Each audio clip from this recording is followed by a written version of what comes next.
We will now pause in our lecture for any questions that the participants might have. So welcome to question time. So here's the question. In Buddhism, there is no such notion or term as soul. So then what is reborn and what goes from one state into another? So what is it? You will remember from our discussion the other day that there are these different strands that are like the threads in a rope that are all woven together, which form the person. Let me just refresh your mind on what the strands are. You won't remember them later, but remember.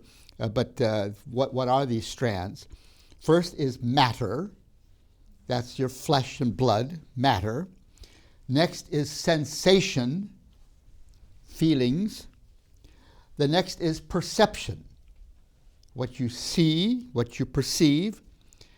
Then is mental impulses, the functions of the mind, and consciousness. I'm alive, I'm conscious. Those 5 strands comprise you. They are impermanent, always changing, but always there. And those strands hold you together because you desire to be together. You want those strands to be together. That's why you get born and reborn, because your tanha, your wrong tanha, holds those strands together. When you acquire arahat, then you have lost the rubber band, as it were, that holds all those strands together. It snaps and the strands dissipate. And so you become absorbed into the universal nirvana. But that universal nirvana is no more comprises all those 5 strands holding together. It snaps open and you cease to be born and reborn anymore. You're absorbed into the universal sea like a drop of water is absorbed into the ocean wave. The drop is in the wave, but it's no more a drop. It has now become absorbed into the universal. That's the Buddhist understanding. Within the Christian faith, we talk about the bodily resurrection of the whole person, so that in the resurrection, I won't be absorbed into the universal within Christian faith. No, I will continue to live on in the next life as David Schenk. I'll be me, and you'll be you. It's the total person who rises from the dead, not just a soul in the Christian faith. The soul is part of our personhood, but it is the soul, it's the total person that rises from the dead within the Christian faith and continues to live eternally with God in a fellowship relationship in heaven. That's a vastly different understanding than the understanding of Buddhism.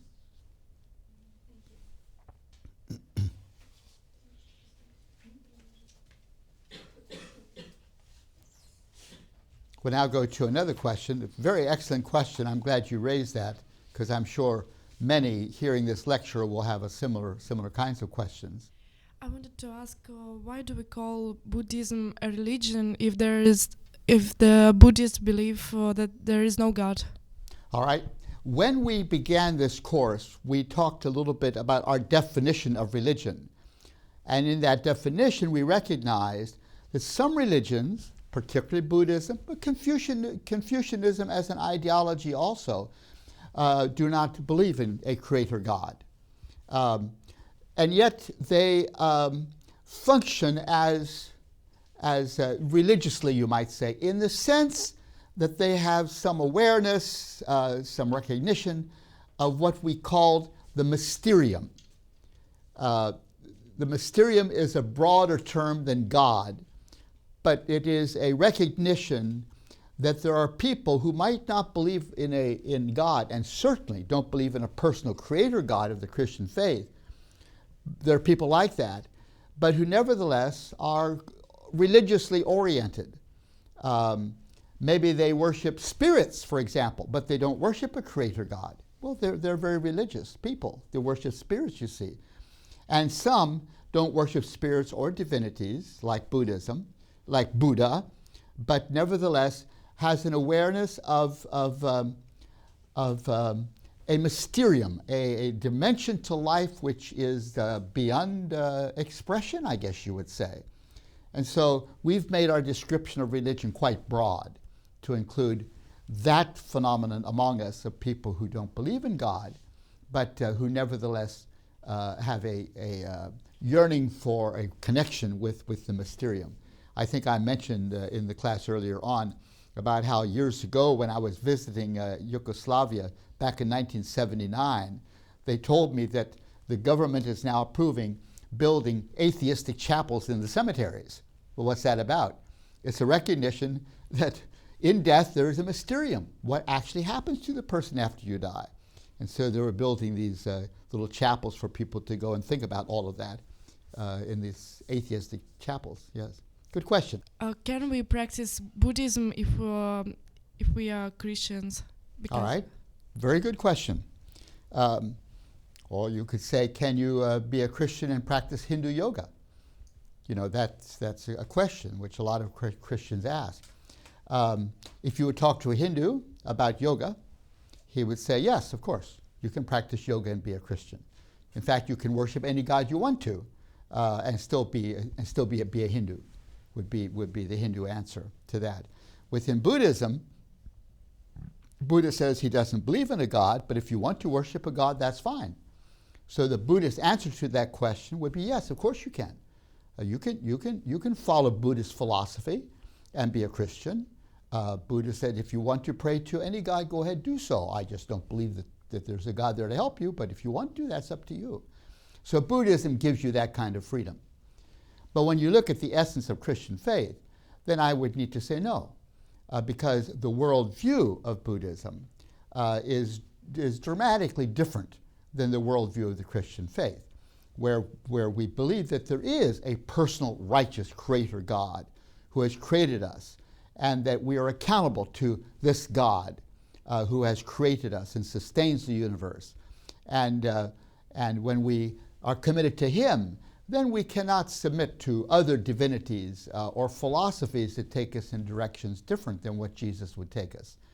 And so I think a Christian response would be, there's some values in Buddhist philosophy, or some of the exercises of yoga might have some psychological value, but be very careful about that, because those practices develop within a worldview which is not the Christian worldview. God, the creator of heaven and earth, and we're accountable to Him, created to glorify God and enjoy Him forever. That's the Christian center. And philosophies that lead us away from that center, Christians find it necessary to say, I won't go in that direction. Yeah. Thank you.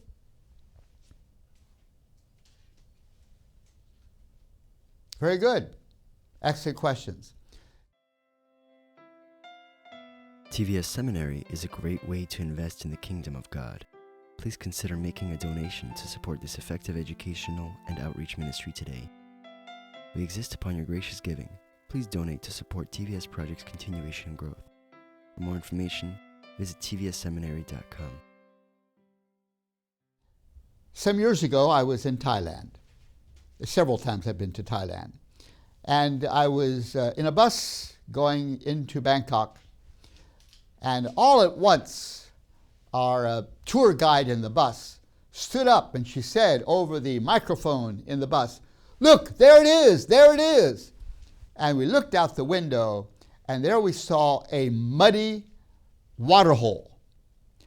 And the muddy waterhole was covered with lotus flowers in full, beautiful bloom, these lotus flowers in that mud hole. And then she went on to say, that's what Buddhism is about. Now, what did she mean? The lotus flower is a symbol of Buddhism. A symbol that in Buddhist philosophy, a person is encouraged to transcend his circumstance. That lotus flower is so beautiful. What is the circumstance in which the lotus flower grows? It's a mud hole, a muddy mud hole. That's the circumstance. But out of that circumstance comes forth this beautiful flower that is so lovely, transcending the circumstance of the mud hole. And Buddhism says that's what Buddhist philosophy is about, equipping you to transcend whatever your mud hole might be. Maybe you're having a very difficult circumstance, illness or trouble in the family or lost your job. The circumstance is terrible. Buddhist philosophy seeks to help you understand how to transcend that circumstance so that you might experience inner peace within that circumstance. That's the philosophy of Buddhism. And it's a very individualistic philosophy. Each person is on his own, attempting to find his own path. But Buddhist philosophy, Buddhists say, gives some help on how to find your path forward within your circumstance. Several years ago, I was with a group of Buddhist, Hindus, Muslims, so forth, religious leaders of different religions, and we were talking. Each group was talking about the way in which their particular religion contributes to peacemaking.